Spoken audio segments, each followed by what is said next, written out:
Welcome to Button Fluff on My Pillow, the poetic podcast series that approaches mental health and poetry as full amateurs.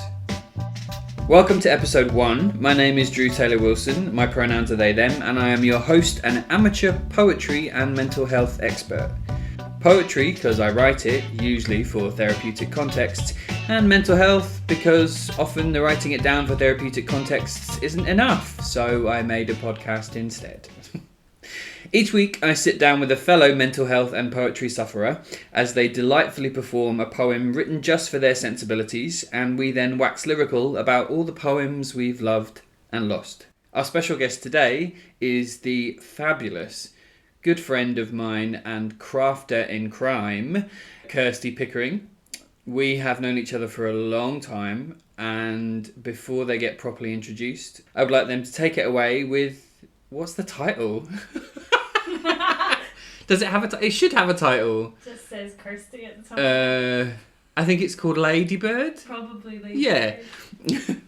So I invite Kirsty to take it away with Ladybird. Like a ladybird stuck on a commuter carriage from Sloane Square to Bromley by Bow, your cruising on board others feels part of a manifesto. To ascend to dizzying heights without enough trying, a persuasive ploy for which I am not buying. Bright colours, a flap of the eyelashes and spotted wings from every company hymn sheet you sing, and you are soaring. Holstered on high, riding currents designed to improve. You're shaking and you're moving, sat up on his shoulder pads. But you are a pervy fad. That gleaming, shiny sheen has seduced our human resources team, and with barely even a notion or questioning your actual qualification, you obtained that promotion. But I'm watching how high you climb. It's fine. Hang from that ceiling, it's your time. Your popularity will decrease. That frantic wing flapping will cease, and you will fall out of orbit, lose it all, or get smacked by accident by a fat hand into a glass wall. Look, you're never meant to be here in the first place. I was in line to be assistant manager, Jordan, not you. And yes, maybe you did have actual experience in the role, but we don't know what happened to you in Plymouth. Maybe it's something you don't want to go into too much detail about, but it's just your words against the truth, and everyone lies on their CV, and I know that Marion definitely didn't bother to follow up on your references. I know she didn't. Also, to clarify, I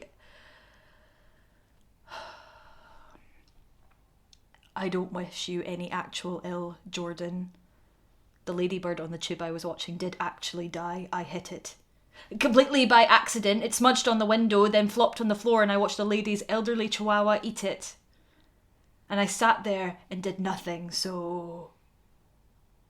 there's that. That was amazing. I found it so hard not to laugh as you were going through. Hi! Hello!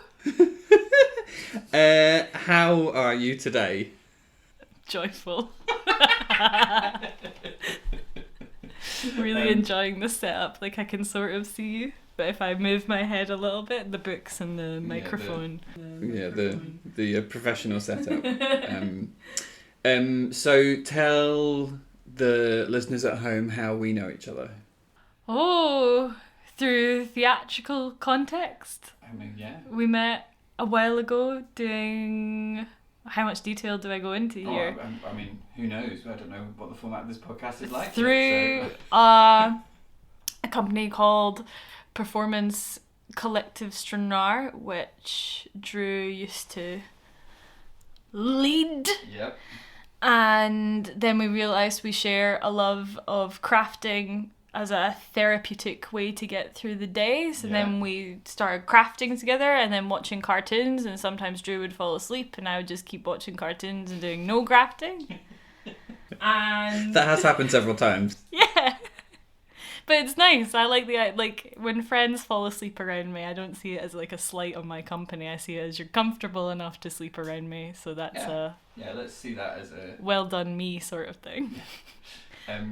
So How was that to perform Ladybird? Ladybird was very fun to perform because I have a lot of rage myself for people I work with. Really hope they don't listen to this. I've just realised I'm definitely not going to spam this in the group chat when it comes out. Just send it to some select people who might agree with me. Love that. Getting worse every time I speak now, so...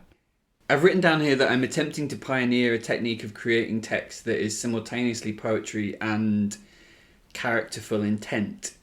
How do you approach performing it when it's not a standard way of a text being written? I feel like I'm an imposter to this world. Like, I just read it and try and find the rhythm. Yeah. You know, poetry is split into weird ways, and some people just make it look fancy on a page so it looks like a big circle or something. I don't know. This is just the poetry I see on Instagram. I just try and find a rhythm, and I focus in on those rhymes. Does it... What would you say the difference is with approaching something like this compared to like a standard monologue? I find poetry easier to find the emotional journey than I do with a standard monologue. Oh, okay. What? How come? I don't know. I think I just find poetry easier because there's a rhythm, and sometimes when the rhyming gets so like in your face, that to me feels like a clear like emotional response to something. Like, why is it getting more like this? And I guess that's the same with monologues, but I have to really take my time with like splitting monologues apart and thinking, what is the goal here, what is happening, whereas poetry feels like I can see it on the page what's going on. Yeah. Does that doesn't really make sense, does it? I love that. Talk to me about your art at the moment. So we do crafting together, which we have a lot of fun. We have a company called Gain Again, and if you're listening to this, you should go to Instagram, instagram.com/Gain Again Glasgow. Great, plug it. We do upcycled, recycled and scrap fabric products that are for the home and for fashion, and we have a lot of fun doing that. But outside of that, we've made art together. We have made visual art together. We've made visual art together for Perth Museum. We had a unicorn that was part of... I didn't realise we had so much to talk about. Yeah. We made a whole like piece, an art installation for a museum. Yeah, that was an amazing thing. So for those who are based in Scotland, the Perth Museum, its recent opening, they had an inaugural exhibition that was looking at Scotland's relationship to unicorn, the mythical beast, but also the queer community's capturing of the unicorn as its emblematic creature. There was a cavalcade of us queer artists commissioned to manipulate a horse head, a sort of real life-size horse head, into a magical unicorn. And Dasha Acorn Ha, with an exclamation mark. With an exclamation mark, it's her full name, which is an anagram from the Gaelic word for unicorn. She was built from clothing of queer young people in the UK. We wanted it to be that you looked at this gorgeous piece of artwork and you could identify a small section of her skin and know that a queer young person, that it was from someone who was living as a queer young person in the UK right now. And the response to it was beautiful, wasn't it? Mm-hmm. We both hope that it comes out again at some point. But talk to me about your theatrical history. I played Jessie McAllister in BBC's River City. Jessie McAllister was a recurring role, and as far as I'm aware, the UK's first non-binary soap character, which was really cool, and I did that for 3 years, and I loved all of it. Also, Jessie was the one that showed me that I was also non-binary, so that was really interesting. I genuinely think part of your acceptance of your non-binary identity helped me accept mine as well. And part of that was that language is still something that's malleable. It's still something that doesn't have to be sort of set in stone. I think I very much had in my head previously about that as a term. I thought it meant automatically that you had to be like really, really androgynous, and that's the only people who are allowed to be non-binary. Right. Yeah. I think this is the thing when I first started at River City, everybody expected my character to come out and just wear these very androgynous clothes and not look one way or the other. And I remember myself and the head of costume having a big discussion about, like, that's just not it. Yeah. But then that also helped me because I had these preconceptions in my head that that's the same thing. And I'm still figuring it out. Sometimes I feel quite guilty if I come out in like really, really femme stuff because I'm like, oh, have I been lying this entire time? And then the next day I'll be like, I want to wear my boyfriend's boxers and wear my binder and I don't want to feel like anything. I just want to feel like Kirsty. I feel really similarly. It's that thing of kind of going, I'm a 6'5" person born into a male body, and there's just a whole bracket of clothing that doesn't fit a body like mine. And I love being able to find stuff that makes me feel comfortable, but there's also the very real thing of I put something on and I'm like, oh, that's a man in a dress. And actually sometimes the more feminine, in inverted commas, something is, typically the more it sits sort of on the opposite side of how I feel when I put it on. The thing I'm really loving at the moment is kilts, because Love a kilt. And sometimes a kilt makes me look really, really manly. But the thing that I love about a kilt is how it moves on my body. And I love, like, it really feels like a kind of recapturing of that, like, female essence that I fell in love with as a child and was always so jealous of girls being able to swish their skirts. And when the weather gets a bit warmer, I can't wait because I've now, like, got myself a little wardrobe of kilts. But I'm definitely too much of a cold-blooded person to wear it in winter. I'm freezing. Oh, see, kilts make me feel the opposite. Oh, really? Yeah, so when I used to play in the pipe band, I was given my kilt, and I didn't have the words to articulate at the time, but I felt really, like, empowered by wearing something that was usually seen on people with male bodies. Ah, okay. I loved it, and I loved the way the suit jackets would sit on me, and the shirt and the waistcoat, and I felt, like, at home in it. Because that's what I would see all my, like, when I go to weddings or whatever, all my cousins would be out wearing their kilts. And I was jealous of them because I thought they looked so cool and I want to wear one too. So it was nice to feel like I really fit in that sort of circle. So this podcast is fully about being amateurs. And we are very strongly not saying that anything that we're offering can do anything more than just provide some kind of reflection for you glorious listeners out there. But the reason I started this is because I'm really fascinated by poetry as an art form that in lots of hands I feel like is this inaccessible highbrow form that is not for everyone. But I hope you'll agree with the pieces that open each episode of this podcast that poetry, especially when you've got that extra kind of characterful intent, can really speak to our contemporary experience. And so this is the portion of the show where I ask our glorious guests about poems they've loved and lost. So what's your current relationship to poetry? Currently, not a huge relationship unless you send me something or I'm doom scrolling on my Instagram and I see the poetry. So some of the people I follow, they're like random poets or just poetry accounts, and some of my friends who are poets who are currently making like visual sort of, they're collaborating with my other friends who are like sound artists to create like videos where there'll be like cool images and the poem will come up at the same time, and there's like lo-fi music happening in the background, and it's very pleasing and calming to watch as you're doom scrolling. And that's currently it. I haven't read a book in a while. You revealed earlier that you have a poetry folder on your phone. Please talk to me about that. I do, and it's sad because the poetry folder is for my Dungeons and Dragons character who I've been playing for the last 5 years. It'll be 6 years this year. And currently in her journey is that she's trying to impress her girlfriend that she can be an academic person, and she's been reading poetry that she's got from her father as a sort of way to woo her. And so I've obviously have to gather poetry that I find. So I've got a folder of like screenshots of poetry that I'm like, Zephyr, my character, would really love this and think it would speak to her girlfriend, Lorelei. Right. And the whole idea is that her father gave her this book from the big family library that he used to woo her mother. And that's a whole other story, but I've just got a folder full of stuff that's very like the sun and the stars and So what kind of poetry does she listen to? Watch or read or?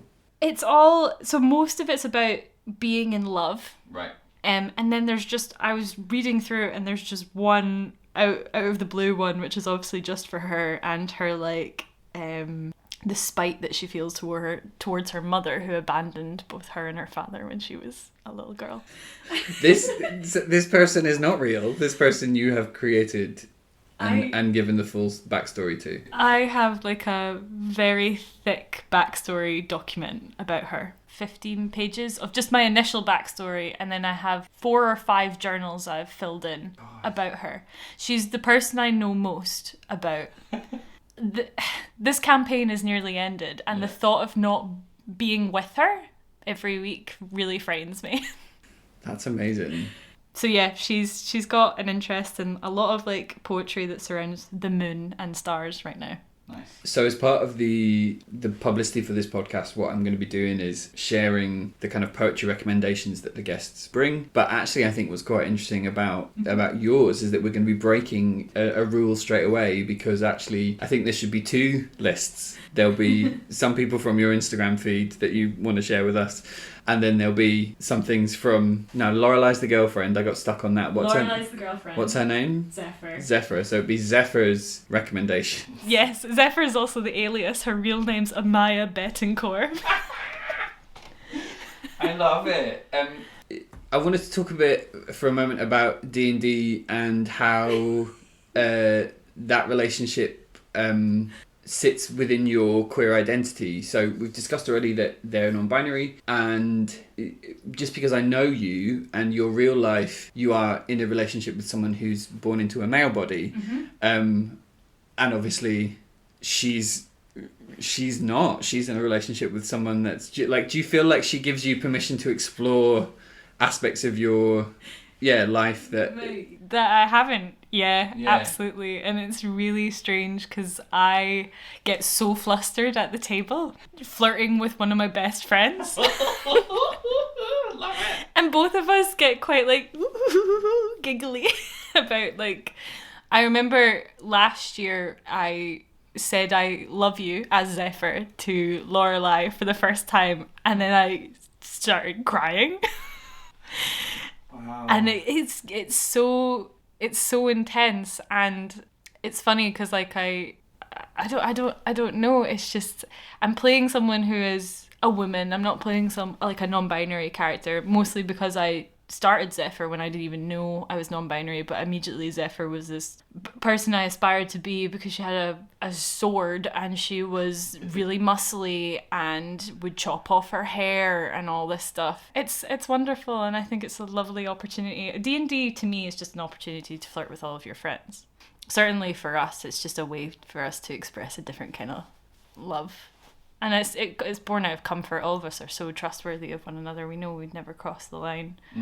It's just very freeing. That's amazing. Kirsty, it's been amazing to have you. Thank you for having me on the podcast. Delighted to be here. We'll be hearing more from you in due course, I know, no doubt. To finish us off, I'm going to be sharing a poem by a very good friend of mine, the glorious poet Hannah Jane Walker, who is from East Anglia in England and is someone who I've known for a long time. She is a glorious poet, producer, visual artist, mother, partner, friend, human. This is Dear Mr. Married. Dear Mr. Married, I'm not quite sure what we are negotiating, more that you are kissing me and I have not moved my mouth. Good practice for when your soul gets up and leaves your skin like laundry at the train station. Mr. Married, you magnet kissed me. I wish I did not enjoy the moving of your eyelids like little washing machines turning round want washing. Actually, this is boring. You are kissing me I have not moved my mouth. I am staring at the ceiling. You are sleeping. When you leave, turn on the forgetting. Kiss.